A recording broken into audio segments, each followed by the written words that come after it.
Jota, eu quero trazer um pouco de política no seu comentário, porque eu queria justamente uma análise sua do ponto de vista que o Lula traz para essa discussão. Ele diz o seguinte: eu não comentei nada dessa história porque tudo que o Bolsonaro queria aconteceu. Ele abafou o carnaval, fez isso na quinta-feira. Ele ficou quinta, sexta, sábado, domingo, segunda e terça no auge do noticiário. O Lula argumenta que o Bolsonaro usa isso como uma estratégia política eleitoral. O que você acha?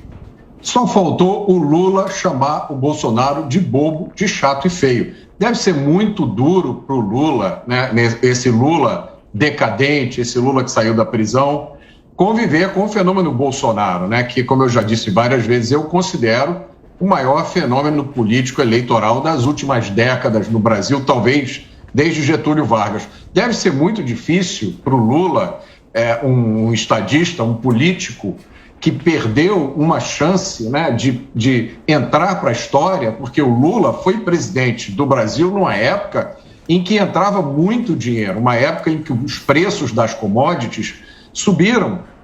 Entrou muito dinheiro no Brasil, um dinheiro que foi acabar todo ele no ralo da corrupção, no ralo do desperdício, foi usado para fazer eventos esportivos que deixaram como legado obras faraônicas que hoje custam uma fortuna para ser mantidas, deixaram como legado escândalos de corrupção para todo lado, basta a gente lembrar da quantidade de pessoas que foram presas. Então deve ser muito duro para essa pessoa olhar para o fenômeno Jair Bolsonaro, que foi um político que foi eleito para a presidência do Brasil e pegou o mundo na situação oposta do senhor Luiz Inácio Lula da Silva. Ele pegou uma pandemia, a pior catástrofe das últimas décadas, né, do mundo inteiro. Apesar disso, já está fazendo reformas importantes, deixando legados.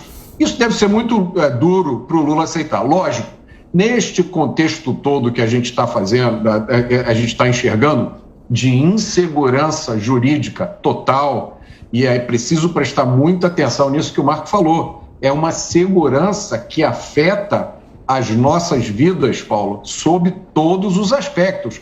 Eu vou lembrar só uma coisa aqui, que a maioria das pessoas às vezes esquece, mas quem mora no Rio de Janeiro tem plena consciência disso. O Marco falou da DPF, né? Arguição por descumprimento de preceito fundamental. Como o Marco explicou, é uma tática jurídica que a Constituição permite, que é o último recurso quando aqueles que não conseguiram o poder das urnas querem melar alguma coisa feita por quem realmente conseguiu a cartada das urnas. Bom, existe uma DPF, né?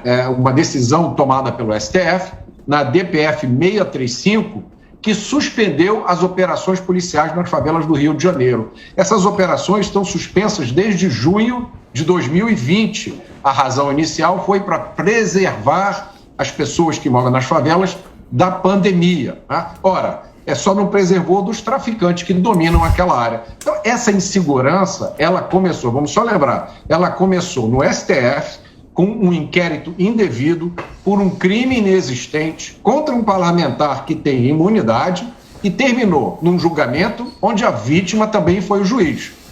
Isso continuou num parlamento que lavou as mãos e permitiu um processo penal contra um deputado que tem imunidade. E agora esse espetáculo, esse show continua com o papel de vários juristas, né, de todos os calibres, que se prontificam a oferecer qualquer tipo de interpretação da Constituição que favoreça o discurso da opinião. Isso não pode acabar bem. Daqui a pouco, para resolver o que é que a Constituição diz ou não, vão consultar o oráculo, vão chamar o João de Deus, vão fazer um ritual xamã com incenso para entender o que a Constituição diz. Não é preciso. A Constituição é claríssima. Para quem não foi educado por Paulo Freire, basta ler o que está escrito lá. Uai, seu app de vídeos curtos.